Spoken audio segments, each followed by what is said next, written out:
Rosell. Demos gracias a Dios que podemos tener esta oportunidad de reunirnos y tener un orador tan especial. Ya dejaré que José haga la introducción y por favor esperen a que él termine para primero hacer preguntas. Cuando no haya más preguntas, entonces pueden hacer comentarios, pero por favor vamos a ser un poco disciplinados en eso.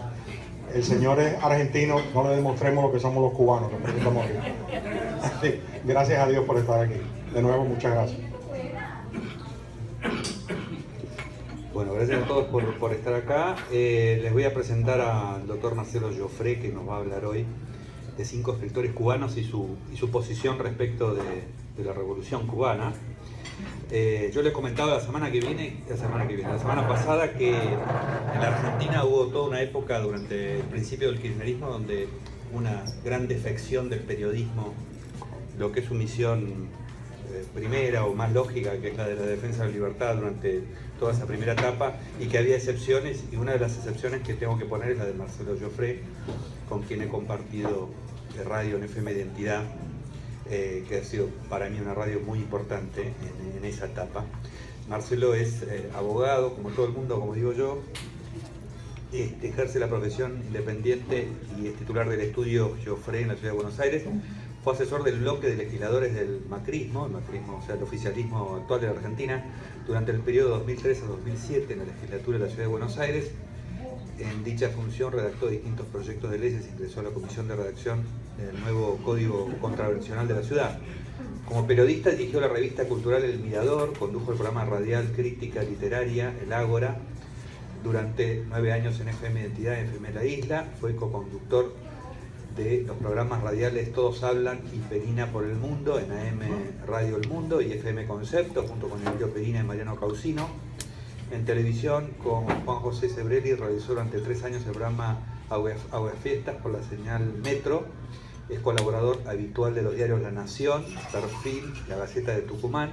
También escribió en forma esporádica en los diarios El País de Uruguay, BAE, Los Andes de Mendoza, y para la revista Todos Historia. Su artículo Los fracasos del Che, publicado en el diario La Nación en julio del año 2005, hizo que el régimen castrista lo denunciara internacionalmente, denegara la entrada a Cuba y que el hijo del Che, Camilo Guevara, intentara refutarlo en el diario Página 12, el diario oficialista del kirchnerismo. Fue colaborador y conferencista en la Universidad de Ciencias Empresariales y Sociales, brinda conferencias en el municipio de Las Flores, en la Feria del Libro de Buenos Aires, en ferias internacionales de arte y de la Biblioteca de Mujeres de Buenos Aires. Inauguró en el año 2003 junto a Juan José Sebrelli la Feria del Libro de la provincia de Corrientes. Ha dado varias conferencias en la ciudad de Tucumán. Ha obtenido premios de la asociación por Villa Ocampo, fue jurado de concursos de cuentos, de premios de la asociación Castillo Editores. En 1984, el premio de ensayo de la Fundación Banco Mercantil y la UNESCO en 1995, y el premio del Colegio Público de Abogados de la Capital Federal en el 2011. Ha publicado los libros Economía y Orden Jurídico, el ensayo, de editorial Ad Hoc, en el año 94, Análisis del Cuento, La Noche Boca Arriba, ensayo, editorial El Arca, Mancha Venenosa, novela, editorial Victorio Campo, El Surmenage de las Ideas, ensayo editorial Victorio Campo, año 2008, Cuentos de Hados, entrevistas, Olmo Editores, y El Amor Sigue Sin Nosotros, novela, editorial Planeta, en el año 2014. Y en el 2016 fue nombrado asesor del Ministerio de Cultura de la Nación por Pablo Beluto. Así que lo dejo con Marcelo. Bueno, muchas gracias a la Peña, a Santiago Rosell y a José Venegas en particular, que me ha invitado a hablar en este lugar. Elegí, bueno, vamos a logramos estabilizar el régimen. No sé si es bueno eso. Sí. Bueno, elegí 5 escritores de un país que particularmente tiene grandes escritores, pero los elegí en especial porque tuvieron posturas distintas frente al castrismo, y me parecía interesante analizar no solo la literatura de estos escritores, sino cómo procesaron su relación primero con lo que se llamó la revolución y después con lo que fue un régimen dictatorial. Me parece interesante, yo no sé si ustedes lo conocen, al historiador y cubano Rafael Rojas, que ha escrito este libro que se llama Tumba sin sosiego, y él hizo allí una clasificación de los intelectuales cubanos siguiendo a Albert Hirschman, que había hecho una clasificación parecida para el caso de los nazis. Esa clasificación incluía 3 categorías: la salida, la voz y la lealtad. La salida es el exilio, el éxodo. Hay algunos intelectuales cubanos que salieron prácticamente al principio, en los años 60. Quizá los casos más emblemáticos son los de Severo Sarduy, Mañach y por supuesto Cabrera Infante, que es uno de los que yo elegí. Acá José mencionaba un libro mío que se llama Cuento de Hados, y justamente Cuento de Hados le robé esa frase a Cabrera Infante de uno de sus libros, porque bueno, como todos ustedes saben, Cabrera Infante era un especialista en retruécanos, ¿no? O sea, en utilizar las palabras y buscarle un sentido irónico a las palabras. La Habana para un infante difunto, en fin. En cuanto a la voz, lo que se refería a Rafael Rojas era la idea de oposición, algo que es interesante porque no bien se insinuaba en Cuba la oposición, al menos hasta hace unos años, inmediatamente el intelectual que insinuaba la oposición quedaba en una situación no desventajosa, sino directamente de muy peligrosa. Y los 2 casos quizás más interesantes, que los incluí acá para hablarlos en esta charla, de intelectuales que intentaron desde dentro de la isla hacer una crítica, fueron Reinaldo Arena y antes Heberto Padilla. Y en la tercera categoría que menciona Rojas es la lealtad. La lealtad implica también el silencio respecto del régimen, la obediencia.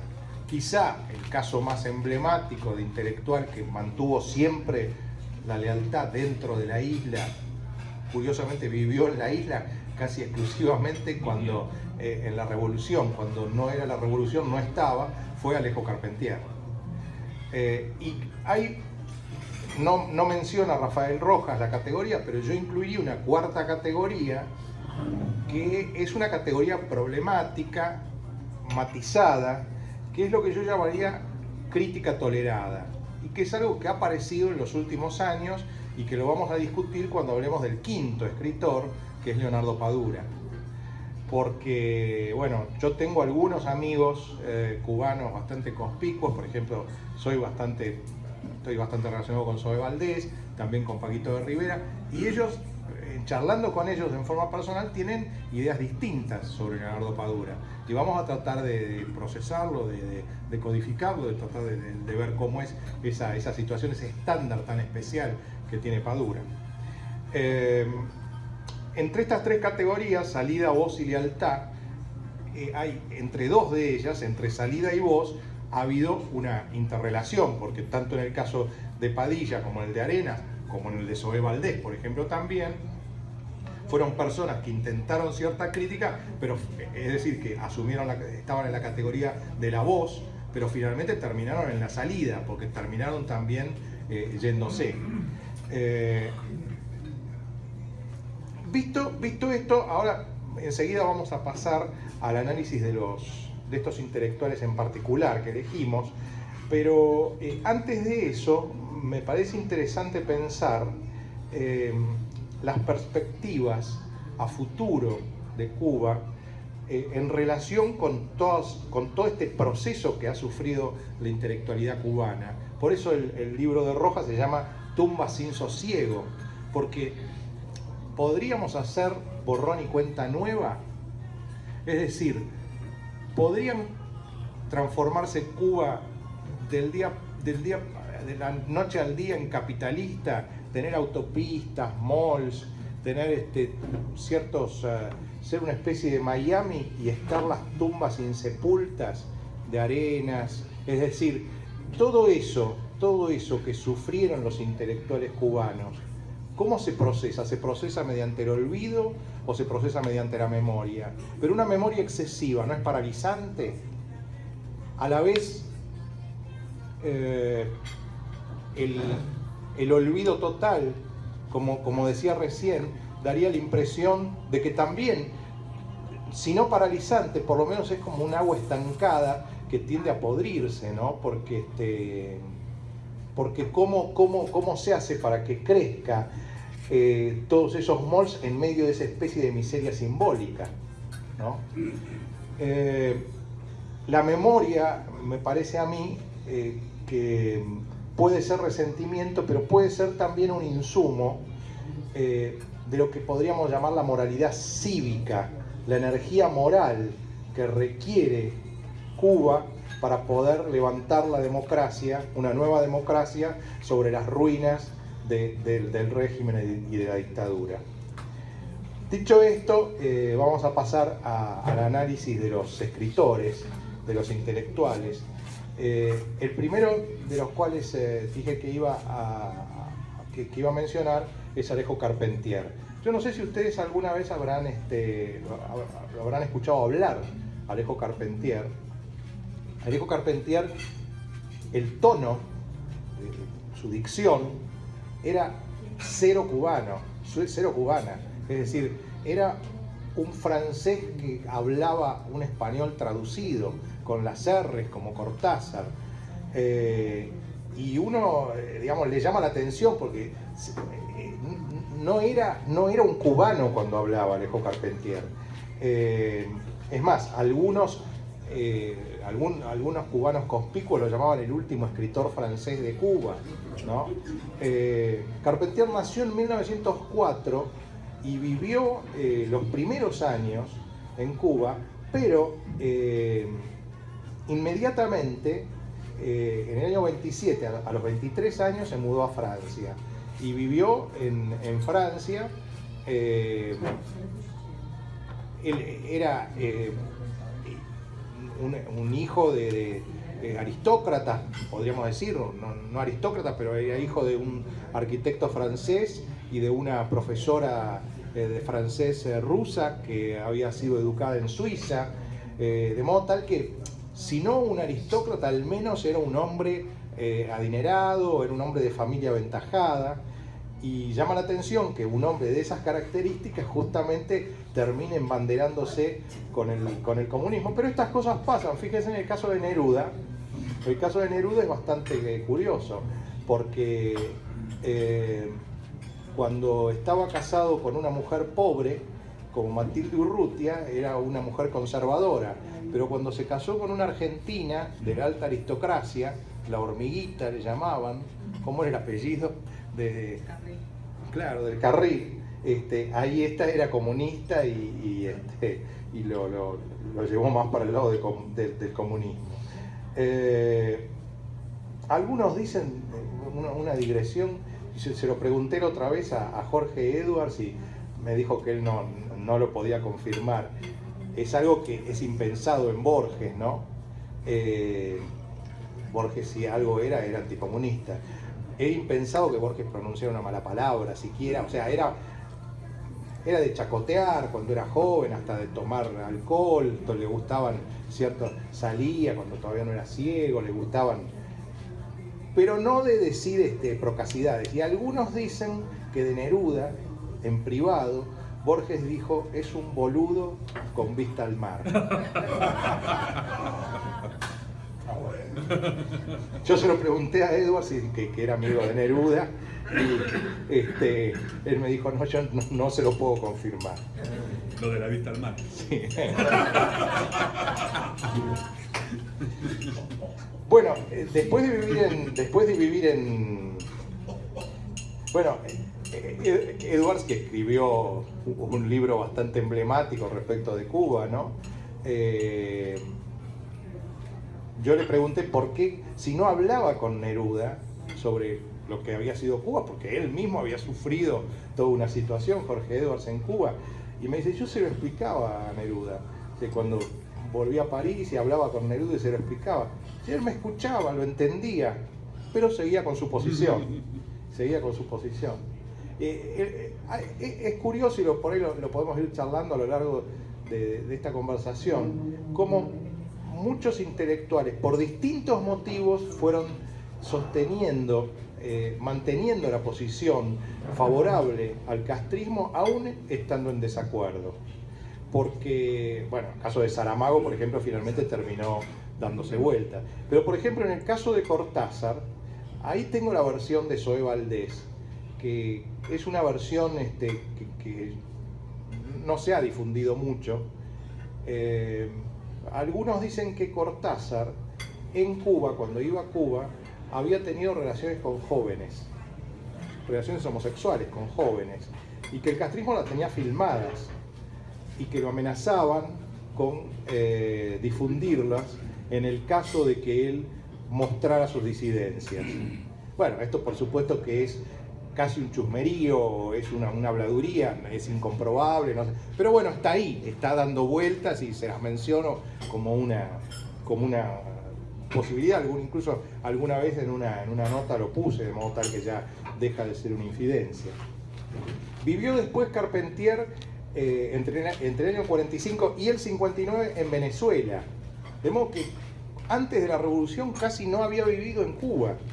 Y en el año 59, por supuesto que se mudó a Cuba y ahí ocupó todos los cargos posibles, después fue embajador y mantuvo siempre una relación cordial con el régimen, y aún lo que él pudiera llegar a pensar que eran atrocidades, las callaba.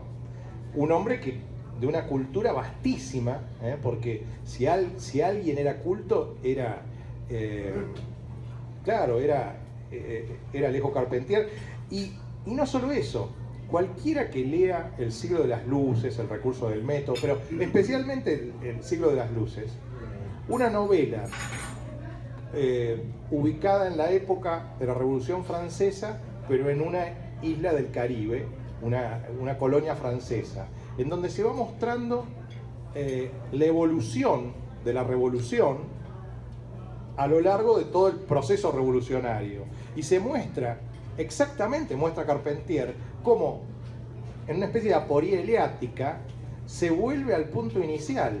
Es decir, que los revolucionarios, en la medida en que avanza la revolución, se van transformando en régimen, luego en millonarios, luego en la nueva oligarquía, y entonces vuelve a ser un sistema conservador como el anterior.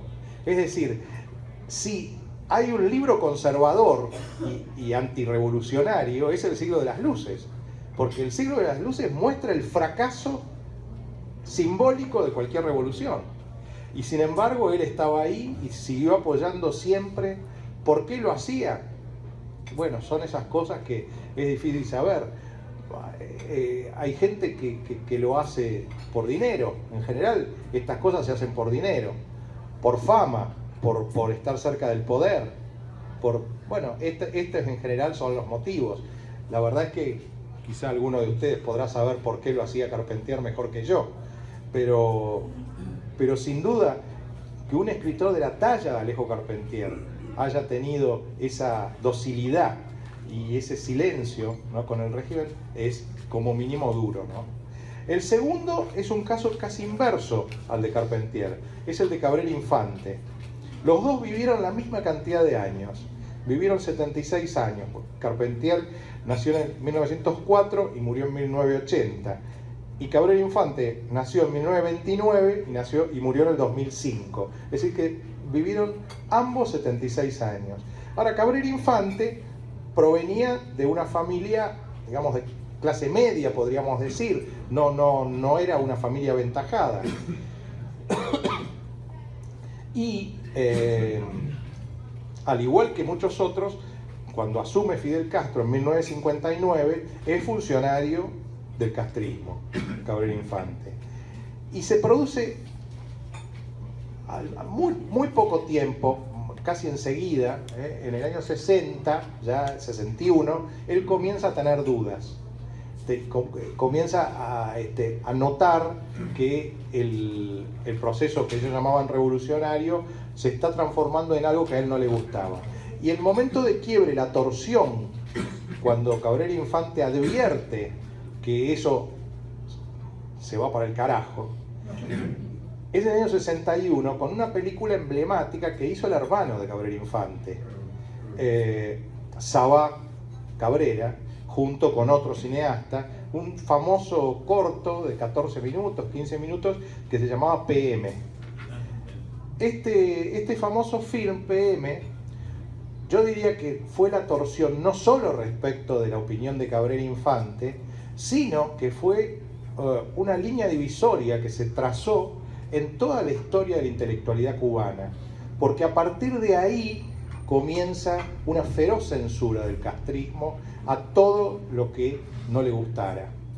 Y el film había sido dado en un programa de televisión, no bien lo hizo el hermano, que dirigía Guillermo Cabrera Infante, una televisión incipiente que había en esas épocas, y cuando lo quisieron dar por segunda vez, todas las cintas fueron incautadas y entraron todo en un proceso que se sustanció en la Biblioteca Nacional de Cuba, proceso al cual asistió personalmente Fidel Castro en un par de ocasiones y pronunció aquella famosa frase en esas visitas a la Biblioteca Nacional de Cuba: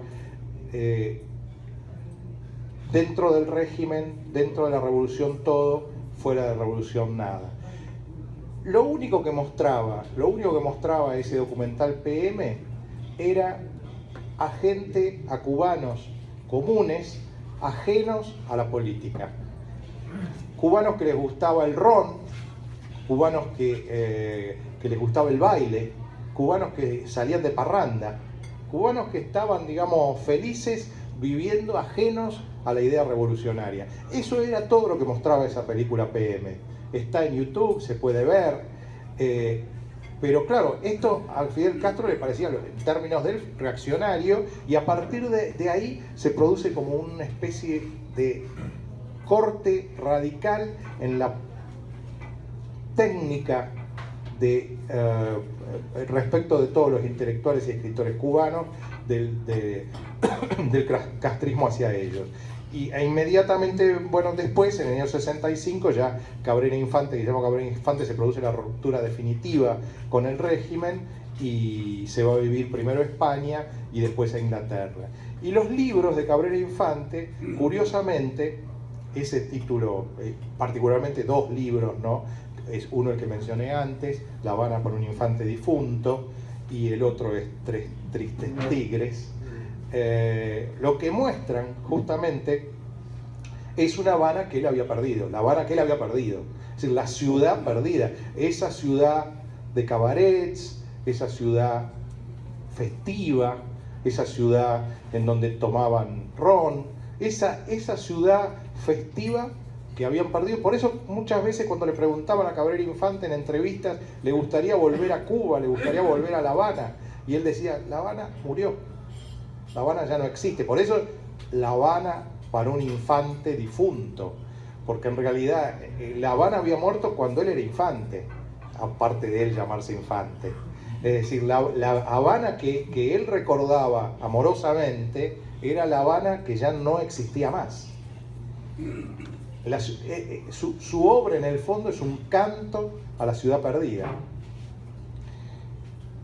El tercer escritor es quizá, bueno, el que alrededor del cual se hizo el caso más emblemático de la Revolución Cubana, el caso más duro, que fue Heberto Padilla. Heberto Padilla es un escritor cultísimo, un poeta refinadísimo, que había vivido mucho fuera de Cuba antes de la Revolución del 59, nació en 1932, había vivido aquí en Miami 3 años, entre el 56 y el 59, y al principio tiene una postura favorable al castrismo, es funcionario y es diplomático, es enviado a la Unión Soviética entre el año 62 y 64, visita todos los países de Europa del Este que habían quedado en la órbita soviética, y allí cuando realiza ese viaje por Europa del Este, curiosamente también García Márquez hizo un viaje por Europa del Este que está plasmado en un libro de esa época. Y ¿quería decir algo? ¿Cómo? No, nada. Ah. Sigue. Y en esa época García Márquez hace críticas muy duras en ese libro, en ese viaje por Europa del Este, que lo hizo junto a Plinio Apuleyo Mendoza, el colombiano, el otro escritor colombiano. Y entonces en esas visitas empieza a ver Eberto Padilla los problemas que planteaba el comunismo práctico en la Unión Soviética y en estos países de Europa del Este, que en definitiva se transformaban en dictaduras. Y él escribe una poesía que se llama Fuera de Juego, un libro que se llama Fuera de Juego, que esto obtuvo un premio en el año 1968, y a partir de ahí comienza su desgracia. Él había nacido en el 32, en el 68 tenía 36 años. Yo les voy a leer un verso de ese libro que aparentemente parece inocente.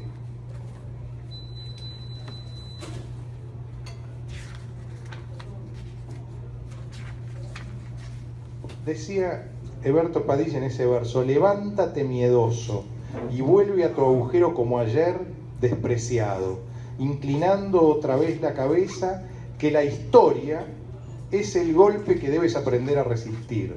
La historia es ese sitio que nos afirma y nos desgarra. La historia es esa rata que cada noche sube la escalera. La historia es el canalla que se acuesta de un salto también con la gran puta. Esta poesía es la que enardeció a Fidel Castro. Ustedes dirán, ¿por qué? Bueno, lo vamos a dejar para el tercer motivo, porque quizá hay tres motivos que son los que provocan que Eberto Padilla, la desgracia de Padilla, uno histórico, otro político y otro filosófico, que es el que tiene que ver con el análisis de esta poesía. Lo acusaron de individualista, lo acusaron de antihistoricista, lo acusaron de criticista, lo acusaron de haber apoyado a Cabrera Infante, y en un recital de poesía que habían hecho con poesías de él en el año 71, lo terminan deteniendo aquel fatídico 20 de marzo de 1971. Y 38 días después aparece sorpresivamente, súbitamente, diciendo públicamente, reaparece y en una presentación pública dice que estaba equivocado. Es lo que se llamó la famosa autocrítica de Eberto Padilla, 38 días después del encarcelamiento en marzo del 71. Después de eso, estuvo liberado, pero quedó desempleado, se entregó al alcohol, se fue arrastrando. En 1979, 8 años después recién, la mujer logró salir de Cuba y venir a vivir a Estados Unidos, y en el año 80 pudo él salir de Cuba y vivió 20 años fuera de Cuba. Algunos primeros años más o menos tranquilo, hasta que en 1994 él asistió a un encuentro internacional que se hizo en Estocolmo, que llevaba el nombre de Olof Palme, y también la comunidad cubana de aquí, de Estados Unidos, lo despreció, lo comenzó a despreciar, porque sostenían que ese encuentro estaba financiado en realidad por Fidel Castro, y lo empezaron a tomar como una especie de quinta columna, de espía. La mujer lo terminó dejando, y en el año 2000, a los 68 años, muere. ¿Cuál era la razón política, la razón histórica por la cual Fidel Castro hace lo que hace con Padilla. La razón histórica es que en Rusia acababa de producirse un cambio político muy importante, que era el paso del deshielo de Nikita Khrushchev a una especie de vuelta atrás con Leónidas Brezhnev. Con Nikita Khrushchev era imaginable la idea de la crítica tolerada, lo que decíamos en el principio respecto de Padura. En cambio, con Brezhnev era inimaginable esto. Y esto en Eberto Padilla fue deliberado. Él quería ser una suerte de Solzhenitsyn. Y le falló. Le falló porque quería publicar fuera de Cuba, que eso lo blindara, que le permitiera vivir dentro de Cuba, pero blindado, vivir con cierta tranquilidad. La circunstancia histórica había cambiado en Rusia. Fidel Castro acababa de apoyar el ingreso de tropas en Checoslovaquia. O sea, había cambiado la circunstancia histórica y esto hizo que el factor histórico jugara en contra de Eberto Padilla. El segundo factor es el factor político. En los fines de los años 60 y principios de los 70, hoy nadie se animaría a decir que Fidel Castro no era un comunista, claramente. Pero a fines de los 60 y principios de los 80, si bien el régimen era un régimen comunista, es lo que algunos podrían llamar un comunismo de closet. Porque al mismo tiempo que había ostensiblemente un régimen comunista, Castro trataba de despegarse del estalinismo en algún punto y trataba de mostrar como cierto progresismo, que era por supuesto falso, pero intentaba mostrar eso, como que no era una dictadura estalinista, sino que tenía otros matices más progresistas. Esto era falso. En algún sentido intentaba mostrar que era Stalin y Trotsky a la vez, ¿no? Lo cual es una especie de oxímoron, pero de algún modo lo intentaba mostrar. La tarea de los intelectuales es desmontar y desenmascarar estas tretas del poder. Y es lo que hizo Arenas, es lo que hizo Eberto Padilla en ese caso. Y esta es la segunda cuestión, me parece a mí, que enardece a Fidel Castro. Porque Eberto Padilla, con algunas de sus poesías, etcétera, pone en evidencia que Fidel Castro estaba yendo de modo directo al comunismo y era una dictadura tan estalinista como la de Stalin y no tenía nada de progresista, ni del progresismo latinoamericano, ni ninguna cosa poética, ni ninguna cosa heroica. La tercera razón, que era la relacionada con esta, ustedes habrán advertido que varias veces se menciona allí la palabra historia, pero al mismo tiempo dice que la historia es esa rata que nos corroe. ¿Cuál era el problema? Que Castro se veía a sí mismo como un individuo que encarnaba la historia, es decir, que él era la historia, que la historia estaba por arriba de los individuos y que los individuos debían someterse, aún a disgusto, a ciertas cosas en cumplimiento de mandatos sociológicos históricos. Es decir, que la historia iba en un sentido lineal hacia un futuro de bonanza que prometía el comunismo, y esa idea histórica la encarnaba una persona que era Fidel Castro. Eberto Padilla, en estas poesías de Fuera de Lugar, plantea la idea de tiempo circular.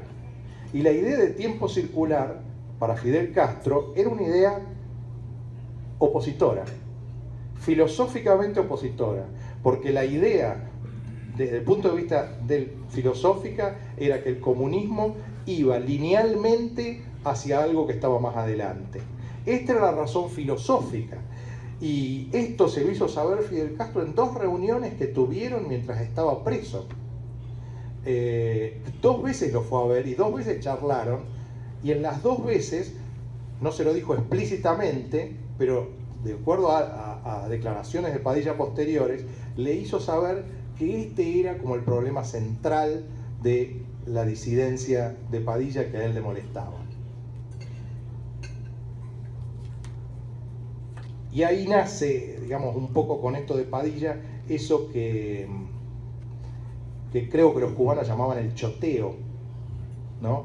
Y que en Argentina hemos sufrido, yo mismo lo sufrí en algún caso, un programa que había en la televisión estatal durante la época del kirchnerismo que se llamaba 678, en donde cualquiera que diera una opinión opositora en otro medio, en otro canal de televisión, en un diario, en lo que sea, inmediatamente un grupo de 10 periodistas, intelectuales, oficialistas, orgánicos del kirchnerismo se juntaban a las 6, 7 de la tarde en el canal estatal para ridiculizarlo, transformarlo en un estúpido, descontextualizar lo que había dicho, parecido al choteo que hacía el régimen cubano en aquellas épocas con todos los que... Imagínense, en el caso de Padilla, con estas cuestiones que eran tan ajenas a la gente común, porque hablar de...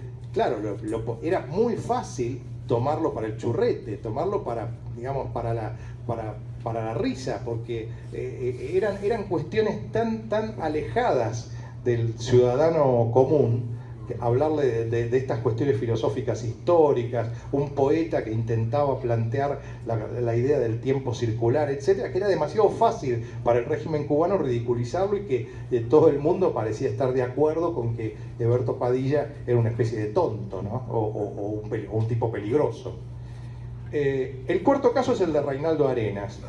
Y el de Reinaldo Arenas tiene, sin duda, una arista muy particular, porque allí la persecución en gran medida fue por ser homosexual. Arenas nace el 16 de julio, yo también nací un 16 de julio, pero unos años después, el 16 de julio de 1943, y murió joven, murió aquí en Estados Unidos el 7 de octubre de 1990, es decir, que vivió solamente 47 años. Vivió 47 años. Era quizá de todos los escritores el de familia más pobre, era de una familia campesina, muy opositores a Batista, y la familia apoyó la revolución castrista, y él trabajó incluso en los primeros tiempos con la revolución del 59. Pudo publicar un solo libro en Cuba, que fue Celestino antes del alba, pero su condición de homosexual hizo que lo comenzaran a perseguir. Y además de su posición intelectual, mantuvo ciertas posiciones disidentes, porque era un tipo bastante rebelde. Muchos deben de haber visto como mínimo la película. Creo que se hizo una película sobre Reinaldo Arenas, que creo que le encarnaba a Javier Bardem, ¿no? Me parece, si mal no recuerdo. Sí, y ahí se ve, ¿no?, esa rebeldía de... Él intentó escaparse de Cuba un montón de veces y fracasó en todas, y finalmente logró llegar a los Estados Unidos en el grupo del Marielito, ¿no? En donde Fidel Castro ahí dejó ir a muchos homosexuales y también a muchos sacó de la cárcel a algunos criminales y bueno, había de todo, ¿no? Logró, eso fue en 1980 y vivió en Nueva York unos años hasta que murió de SIDA. En realidad se suicidó, contrajo SIDA y se suicidó después de contraer SIDA. Y en una especie de testamento que dejó, en la frase final era: solo hay un responsable, no se culpe a nadie de mi muerte, solo hay un responsable, Fidel Castro. Cuba será libre, yo ya lo soy.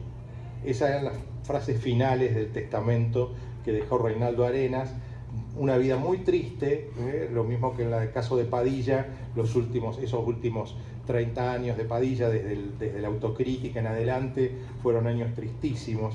Por eso es difícil pensar en una reconstrucción económica de Cuba sin una reconstrucción simbólica, porque estas son efectivamente tumbas sin sosiego. El quinto caso es el de Leonardo Padura, a quien es el único de los 5 a quien conozco personalmente, estuve 2 o 3 veces con él. Y Padura tiene podríamos decir, bueno, él escribió durante mucho tiempo para revistas del régimen, como El Caimán Barbudo, como Juventud Rebelde. Allí empezó a desarrollar su actividad como escritor. Y tiene básicamente dos tipos de libros. No dije de Reinaldo Arenas que quizás su libro más emblemático es Antes que anochezca, que es su autobiografía, ¿no? Sobre cuya base se hizo la película. Bueno, en el caso de Padura tiene dos tipos de libros. Ustedes saben que la novela negra es el opuesto en la novela policial a la novela enigma. La novela enigma, que es la que le gustaba mucho a los ingleses y que le gustaba mucho a Borges, es la novela aséptica en donde se muestra un misterio, un crimen, un misterio, y eso se descubre mediante, casi podríamos decir, mediante fórmulas matemáticas, de un modo totalmente aséptico, a punto tal que en el caso de Borges, su detective fetiche era un tipo que estaba preso, que estaba encerrado en la penitenciaría. En cambio, el más emblemático de los escritores del policial enigma es Sherlock Holmes, ¿no? Toda la saga de Sherlock Holmes. Del otro lado está el policial negro. El policial negro, aquí en Estados Unidos, tuvo un cultor extraordinario, que fue el Dashiell Hammett, Cosecha Roja, el Halcón Maltés, y que por ejemplo en Italia tuvo un escritor notable como Leonardo Sciascia. Tanto Hammett como Sciascia fueron los maestros simbólicos, podríamos decir, de Padura. Padura lo que quiere hacer es una novela policial negra. La diferencia es que ahí también hay un enigma, una muerte y un enigma, pero eso se da en medio de un escenario de corrupción, de descascaramiento de un régimen, de situación política que se denuncia en esa novela. En el caso de Hammett, que escribía en 1928, 1929, 1930, lo que denuncia es la crisis que vendría en los Estados Unidos en 1930. En el caso de Leonardo Sciascia, que era siciliano, lo que denuncia es la mafia siciliana. Entre paréntesis, allá por los años 90 y pico, yo era muy admirador de Sciascia y estaba con un autito muy chiquito, y yo decía, yo quiero ir a conocer a Leonardo Sciascia. Y Leonardo Sciascia vivía en un pueblito del centro de Sicilia. Sicilia, digamos, tiene toda la costa que es plana, y va toda una ruta por alrededor que va recorriendo Taormina, Palermo, Racalmuto, Catania, Agrigento, todo lo que es la periferia, digamos, lo costero, y después tiene los pueblitos del interior, pueblitos más, digamos, la Sicilia profunda. Y Leonardo Sciascia era de un pueblo muy del interior llamado Racalmuto. Para ir ahí había que meterse en esa época no había ninguna autopista hacia el interior, había que meterse por pequeños senderos, ir ahí, y uno veía en el mapa, tampoco había GPS, por supuesto, en esa época, entonces uno miraba en el mapa y veía que Racalmuto estaba a 250 kilómetros, entonces decía, bueno, voy a llegar en 3 horas, una cosa así. Y cuando se metía empezaban a ser unas rutitas fenomenalmente sinuosas, de modo tal que hasta llegar a Racalmuto tardé cerca de 10 horas. Y cuando llegué a la plaza central de Racalmuto muy tarde ya, y pregunté, ¿dónde vive Leonardo Sciascia? Y me dijeron, no sabía usted, claro, no había internet en esa época, murió el año pasado. Bueno, la cuestión es que tanto Sciascia como Hammett eran los maestros de Padura, y Padura escribe una parte de su literatura, que es la del detective Conde, Mario Conde, que desde Máscaras hasta en adelante, muchísimas obras, son, digamos, lo que muestra al mismo tiempo que está el enigma del crimen, es el descascaramiento del régimen castrista. Esas paredes leprosas de La Habana Vieja, esa situación de pobreza creciente, todo eso lo va mostrando Padura en esas novelas del detective Conde. Y después, del otro lado, está la novela más importante, más emblemática de Leonardo Padura, que es El hombre que amaba a los perros, que es la historia de Trotsky desde que sale de Rusia, todo su periplo por Europa, cómo le van matando a toda la familia, los stalinistas, cómo mueren, matan a los hijos, matan a toda la familia, y él va recibiendo esas noticias, va escapando de un lado al otro, siempre amenazado, y finalmente se entrecruza la historia de Mercader, que es el asesino de Trotsky, que termina oculto en Cuba. Y cuando muestra, digamos, la vida, al mostrar la vida de Mercader en Cuba, muestra también la decadencia cubana. Es un libro como de 700 páginas, El hombre que amaba a los perros, es un libro formidable. Aún los que pueden estar en desacuerdo con Padura, o que no, al menos van a disfrutar de un gran libro, y además conocer bien la historia de Trotsky, de León Trotsky, una vez que sale de Rusia hasta llegar a su último destino, que fue México. Y si van en México a la casa,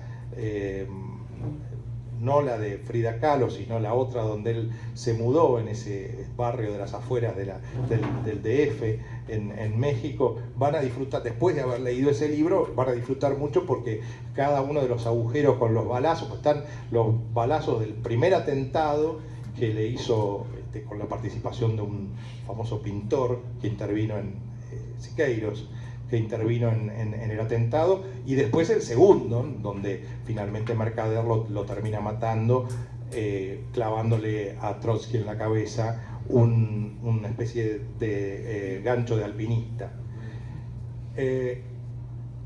Padura es un gran escritor, de esto no hay ninguna duda, y Padura en algún punto, como me decía Paquito de Rivera hace unos meses en una comida que tuvimos ahí en New Jersey, ayuda en algún punto a desenmascarar la decadencia del comunismo castrista. Ahora, del otro lado, lo que señala Zoé Valdés es: nadie que sea verdaderamente disidente puede vivir tan tranquilamente en Cuba, publicar libros en España y seguir allí adentro. Si fuera verdaderamente disidente, lo habrían encarcelado, como a Riveros, como a otros escritores. Si fuera verdaderamente disidente, estaría muerto. Entonces, lo que sospechan algunos, como Zoé Valdés, es que en realidad él tiene un acuerdo, y que las críticas están consensuadas, y que hay como una especie de juego, y él llega en ese estatus especial solo hasta el punto que le permite el régimen. Bueno, si esto es así o no, es algo que a mí se me escapa. Pero en todo caso me parece que Padura, como mínimo, es un gran escritor. ¿Puedo hacer una aclaración? Sí. Le dieron el premio de... ¿cómo se llama? Princesa Asturias. El príncipe de Asturias. Sí. Que no se lo han dado a ningún cubano. Claro. Sí. Y esos premios siempre están influenciados por los comunistas. Claro. Esta es una aclaración que quería decir. Bueno, con esto ya termina la exposición, no lo fatigo más. Muchísimas gracias.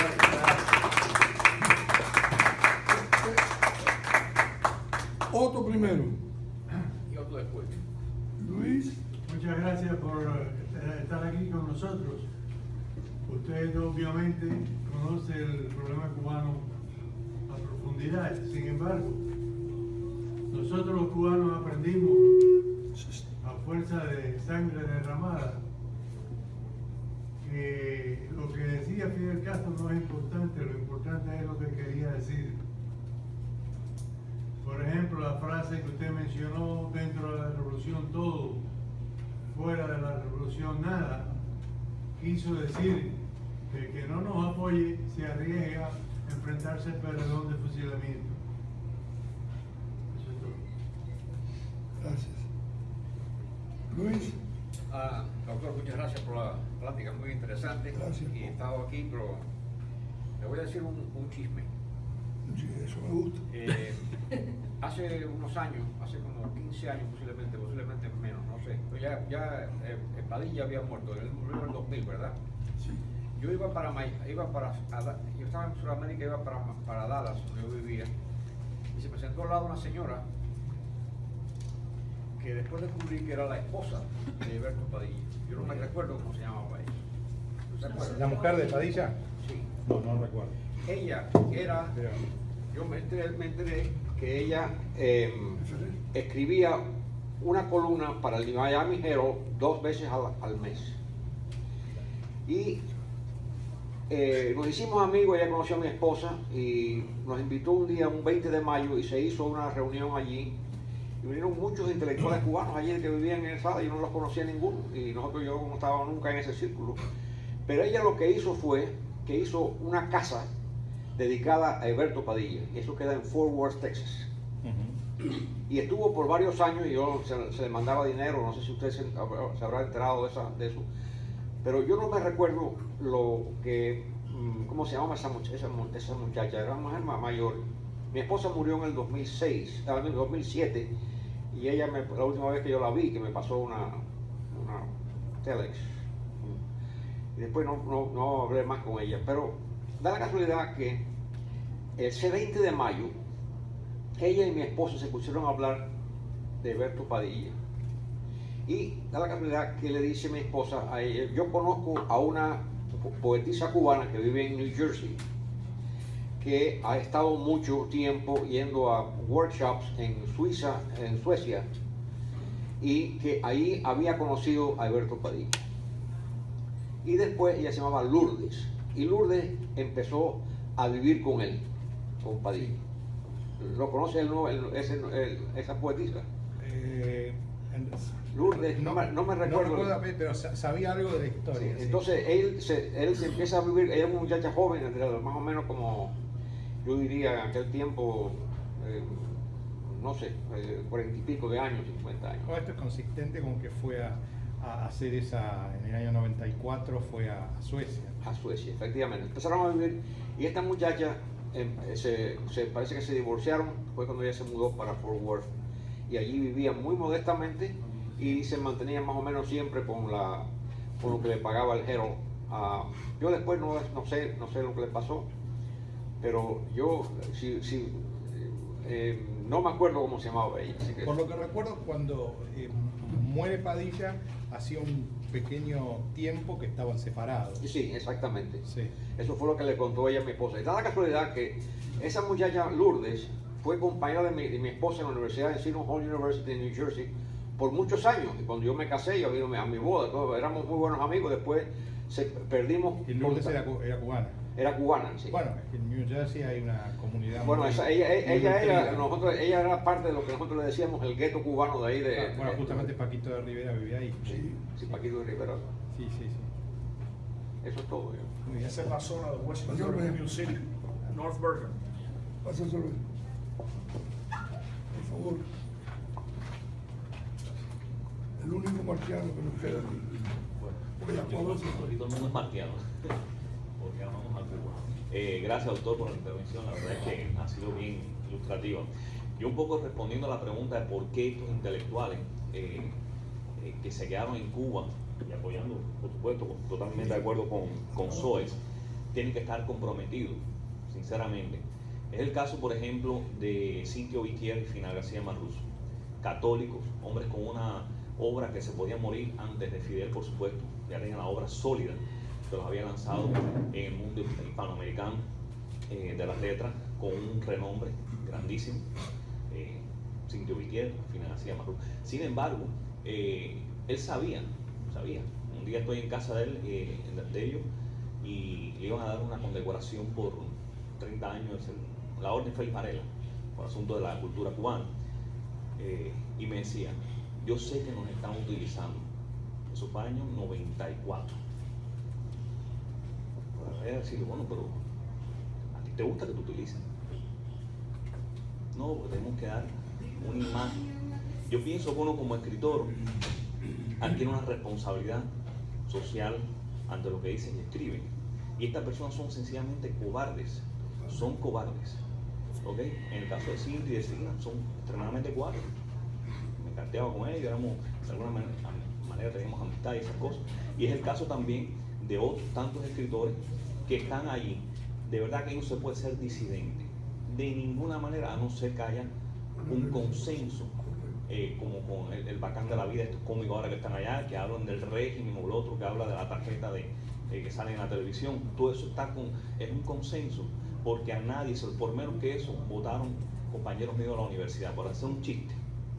Por hacer un chiste. Ya no por ser disidente, ni opositor, ni mucho menos. Es decir que, y en el caso de Alejo Carpentier, por supuesto, desde la perspectiva francesa es muy rico ser comunista, es como Rockefeller, esta gente, Samajá, llegaron del socialismo y de la pobreza, desde esa perspectiva, efectivamente. El asunto es ir allá a vivir a Cuba como el cubano a pie, sin los millones, ni mucho menos. Yo creo que sí, que la conferencia, o sea, todos estos intelectuales cubanos que de alguna manera se han plegado al régimen, la historia no los va a absorber de ninguna manera. De ninguna manera. Aunque tengan el nombre que tengan, aunque tengan todos los premios que tengan. Sencillamente han sido hipócritas. Sencillamente, porque fíjese, ese discurso que usted menciona ahí está en la historia de Cuba como el discurso a los intelectuales, que fue entre el 16, 23 y 30 de junio del 61. Es el que marca la pauta esa. Es a partir de ahí, como decía Otto, como usted lo estuvo diciendo, es a partir de ahí que los intelectuales dicen, wow, ¿no? Se crea la unidad y toda una serie de mecanismos allí donde yo, por ejemplo, nunca pertenecía a la unidad, por la sencilla razón de que no me dejaron entrar, porque yo no era disidente, era opositor, pero no estaba integrado. O sea, y tú tenías que estar en el potaje aquel, ser del partido, la juventud, tener una serie de concesiones y de cosas con el gobierno que no las tenía, o sea, tenían esos requisitos. De manera que todo el que estaba ahí era porque estaba comprometido. Todos los nombres, incluso usted pueda conocer, grandísimos de la historia de Cuba, porque en Cuba existe un mundo que no es oficial, de escritores y poetas, tremendo, que no se conoce, y son escritores y son, con un nivel y una fineza tremenda en cuanto a lo que hacen. Sin embargo, no pueden publicar porque no están comprometidos. Sí, la dictadura cubana, efectivamente me parece que es muy eficiente en la maldad. Es muy buena para el mal. Yo tuve una experiencia personal, porque como decía José al principio, en el año, si mal no me acuerdo, 2004-2005, publiqué en uno de los principales diarios argentinos, que es el diario La Nación.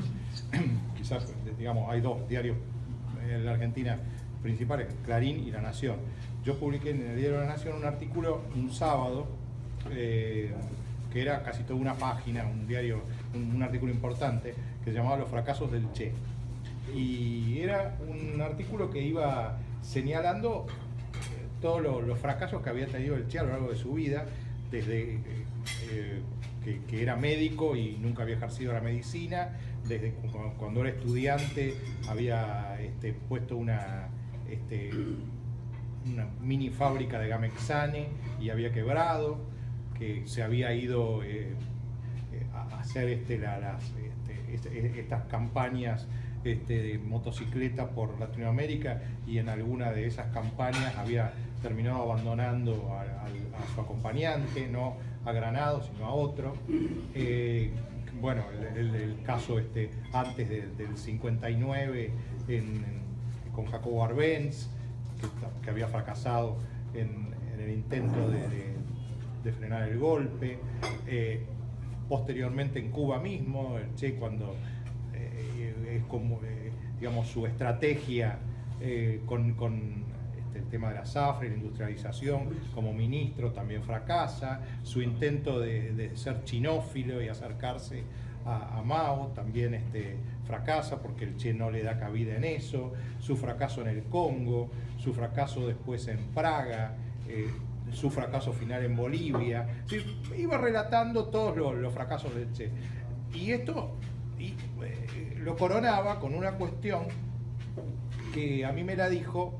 Había uno de los que combatieron con el Che en Bolivia, que era Vázquez Viaña, el Loro Vázquez Viaña. Y yo había entrevistado en Buenos Aires al hermano del Loro Vázquez Viaña, que había hecho apoyo en la selva pero no, digamos, no estaba dentro del grupo principal, que sí estaba el hermano, pero él, el hermano de Vázquez Viaña, no estaba. Pero sí había tenido relación con el Che Guevara. Y él me dijo una cosa que yo la puse en el artículo, y esto quizás fue lo que más enardeció a los cubanos castristas y al régimen, que fue que el hermano de Vázquez Viaña, que ya no era más comunista, vivía, era, digamos, el tipo era socialdemócrata, podríamos decir, me dijo que el Che peleaba porque nunca en una batalla había sufrido ataques de asma, y que él estaba convencido de que era que lo beneficiaba para el asma la pelea y la adrenalina que esa. Esto yo lo puse en el artículo, y esto fue terrible. Me dijeron de todo, publicaron artículos por todos, decían hasta el asma siempre.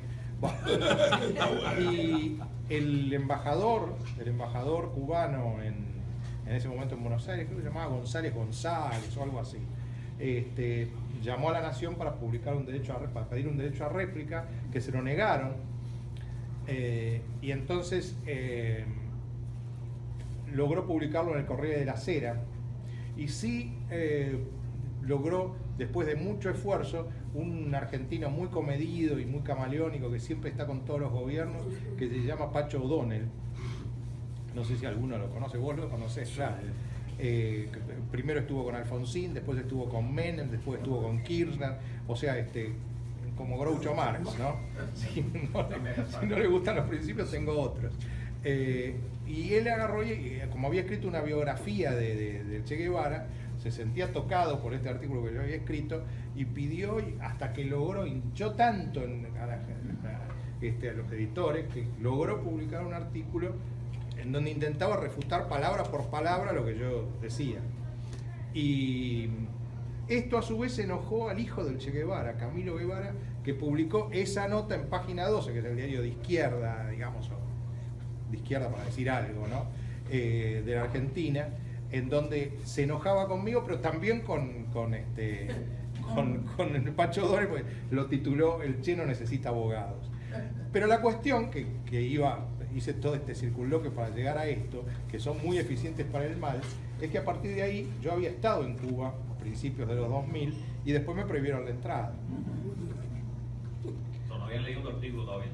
Sí, lo habían leído, ya lo sí, habían leído, sí, evidentemente, pues lo había leído el embajador, lo habían leído, y eso, y yo después firmé junto con José Ignacio García Hamilton, que era un intelectual argentino, una carta pidiendo la democratización de Cuba, y con otros intelectuales, y bueno, eso terminó de generar, así que yo últimamente ya conocí Cuba, vi lo que era eso cerca del 2000, ya después ya no. El tema ese del asma en el Che, ¿hasta qué punto realmente era tan asmático? Porque, por ejemplo, la propaganda que ponían allá en Cuba era un tipo cortando caña encima de una chapeadora de esa. El que ha estado en un campo de caña cuando están cortando, ¿sabes? Que tú no puedes estar y eres asmático. O si no, en una fábrica cargando el saco de arroz, de azúcar, y con una velocidad tremenda. O sea, ¿hasta qué punto realmente era tan asmático, ¿no? O sencillamente una de las... Bueno, de las se sabe que lo era, pero bueno, ¿cuánto? Eso ya... incluso dicen que iba con el aparatito, ¿no? Con el PAP, iba a las... un personaje extravagante realmente, ¿no? Cuando en el Congo él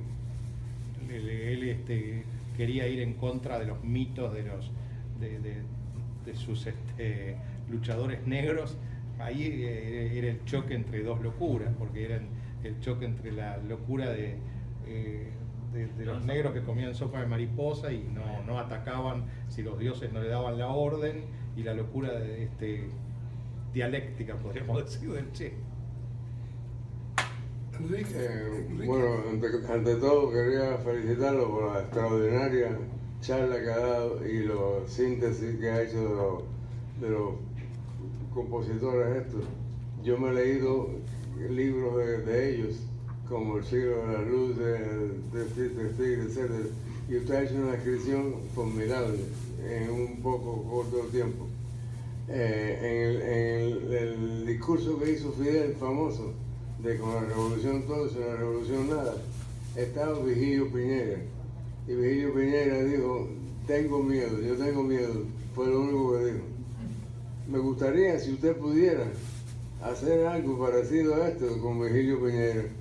Porque él era una persona muy humilde, pero era un tremendo escritor. Tremendo. Y él en su corta humildad estaba siempre opuesto también a la revolución, pero no lo demostraba como mostró Padilla y esta gente, ¿sí? Pero me gustaría, si usted puede, hacer algo sobre eso, porque usted ha hecho una cosa maravillosa, descriptible. Felicidades. Muchas gracias. La doctora Matilde.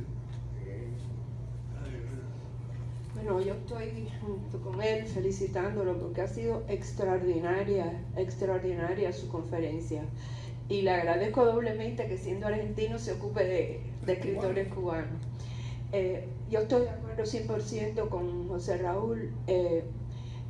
Yo me escribo porque hay un cronista exilado cubano en París, Félix José Hernández, que ha hecho un análisis, yo no creo que fue firmado por él, fue alguien que hizo un comentario que Padura lo está utilizando el régimen como para decirle al mundo, hay una persona, un gran escritor que ha recibido premios, etcétera, y que está aquí, y que el gobierno lo permite que siga escribiendo a veces con ciertas sutilezas en contra del régimen. O sea, que estoy 100% de acuerdo con él, que la historia no lo va a absorber. Él está allí, recibe sus premios y está en una casi pose de privilegiado. Ahora se me olvidó cuál fue el escritor que usted habló, que era muy bueno, pero que supuestamente por ser homosexual... Reinaldo Arena. Ajá, bueno, eso mismo se ha corrido y yo estoy segura que todos los aquí lo han oído, que García Márquez es otro, que a pesar de ser tan brillante escritor, ha estado siempre protegiendo y defendiendo al régimen cubano. Y no sé si habrá algún tipo de evidencia, pero se corre que también a él lo filmaron porque era, detrás de bambalinas era homosexual. Por eso tiene hasta una casa en el reparto Billmore en Cuba, etc. Así que son cosas que nos duelen, pero que están ahí.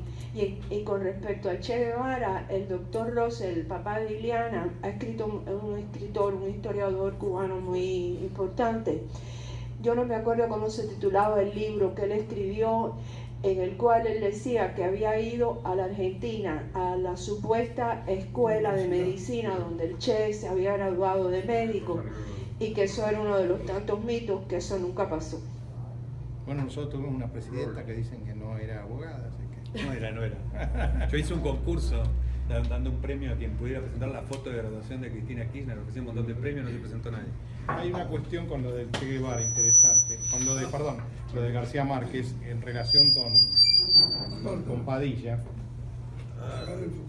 Una pequeña anécdota de García Márquez, que es cuando justamente la amistad de García Márquez con Fidel Castro comienza a raíz del caso Padilla, porque no bien lo encarcelan a Padilla, comienzan a movilizarse todos los escritores incluso de izquierda que habían apoyado al régimen castrista, desde Vargas Llosa, Sartre, un montón de escritores, y se juntaron para firmar una carta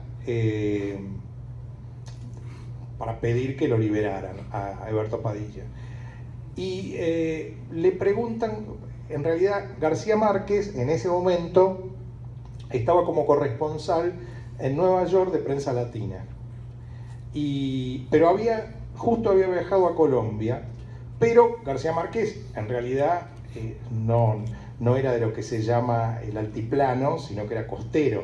Él era de un pueblo, Aracataca, cercano a Cartagena. Entonces se había ido justo para su pueblo y le llevan la carta a Plinio Apuleyo Mendoza, que es era íntimo amigo de García Márquez, y Plinio Apuleyo Mendoza le dice, yo, bajo mi responsabilidad, incluyan el nombre de García Márquez en la carta de pedido de liberación de Padilla. Y lo ponen a García Márquez. La carta la mandan, y cuando se encuentra, esto me lo contó hace un mes Plinio Apuleyo Mendoza, y está publicado en un artículo que escribí. Cuando se encuentra García Márquez con Plinio Apuleyo Mendoza, García Márquez dice, yo no quería firmarla, porque Padilla es un tipo complicado, yo no quería firmarla. Entonces viaja Plinio Apuleyo Mendoza a Cuba y se entrevista con quien en ese momento estaba dirigiendo Prensa Latina, que era un argentino, Massetti, y le dice, yo cometí el error, no culpen a ningún otro, yo lo incluí a García Márquez, pero García Márquez no quería firmar, tenía este regalo. Claro, para el régimen castrista era un bocato de cardenales eso en ese momento, que hubiera una firma, como decimos los argentinos, trucha, es decir, una firma falsificada, una firma en realidad que adulterada. Entonces se lo llevan a Fidel Castro y Fidel Castro dice, lo quiero conocer. Y ahí es que comienza, digamos, y a partir de ahí empiezan a tratarse, pero lo curioso es que el comienzo de esa larga amistad tuvo que ver con el caso Padilla. José. Yo me quedé pensando mucho en esto del documental PM y lo que vos describiste, que mostraba la vida real no politizada, y eso es un problema para un régimen que quiere abarcar todo. Y relacionado con esto de por qué los intelectuales se vuelcan a este tipo de regímenes, que siempre me llamó la atención, porque en principio me parece que en principio ser intelectual y ser orgánico son incompatibles, ¿no? Sobre todo en la novela que describe la vida privada, ¿no? No hay personajes épicos, es PM, la novela es un PM, ¿no? Yo no encuentro todavía por qué existe, entiendo, digamos, los que están dentro de un sistema como Cuba, que son directamente asustados, perseguidos, y puedo explicarlo desde la cobardía, pero de los que están fuera, ¿no? Hay tipos que son intelectuales que no pueden ser alcanzados por las ramificaciones del régimen ni pueden ser castigados, y sin embargo se convierten en fieles seguidores, como monjes, ¿no? Que es algo tan incompatible con la vida intelectual que viene por afuera de los monjes. No sé si lo mismo explicar. ¿Cómo te explicás eso? Sé que es bastante complicado, pero ¿vos cómo lo ves? Bueno, vos lo que planteás es el tema de la relación del intelectual orgánico y por qué un intelectual puede hacerse orgánico o no. ¿Es esto? Sí, y lo incompatible que es en principio con pensar en cosas de la vida privada, como los novelistas, ¿no? Sí. Que está por eso lo relaciono con lo de PM, que creo que Fidel Castro hace bien identificarlo como una amenaza a eso. Bueno, lo que pasa es que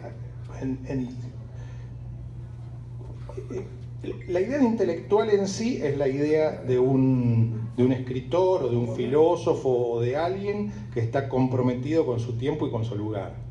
Es decir, puede ser una persona que escribe una obra de arte completamente...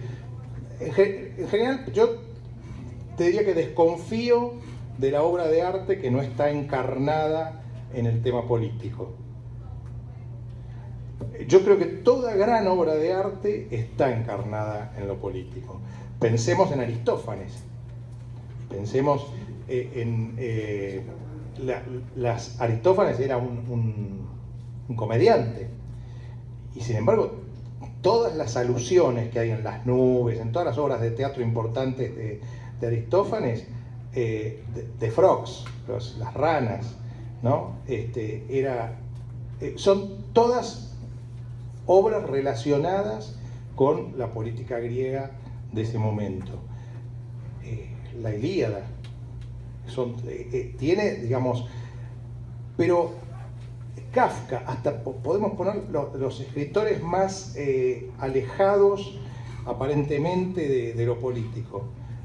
Kafka, en el fondo, no está prefigurando el nazismo? A mí me da la impresión de que la metamorfosis, el proceso, etcétera, son una oscura prefiguración, Kafka era judío, una oscura prefiguración de lo que sería el nazismo. Es decir, a mí me da Dostoyevsky no prefiguró en 1890, creo que fue cuando escribió Crimen, 1890 y pico, Crimen y Castigo. Un estudiante pobre va y encuentra una vieja usurera que tiene el dinero estancado.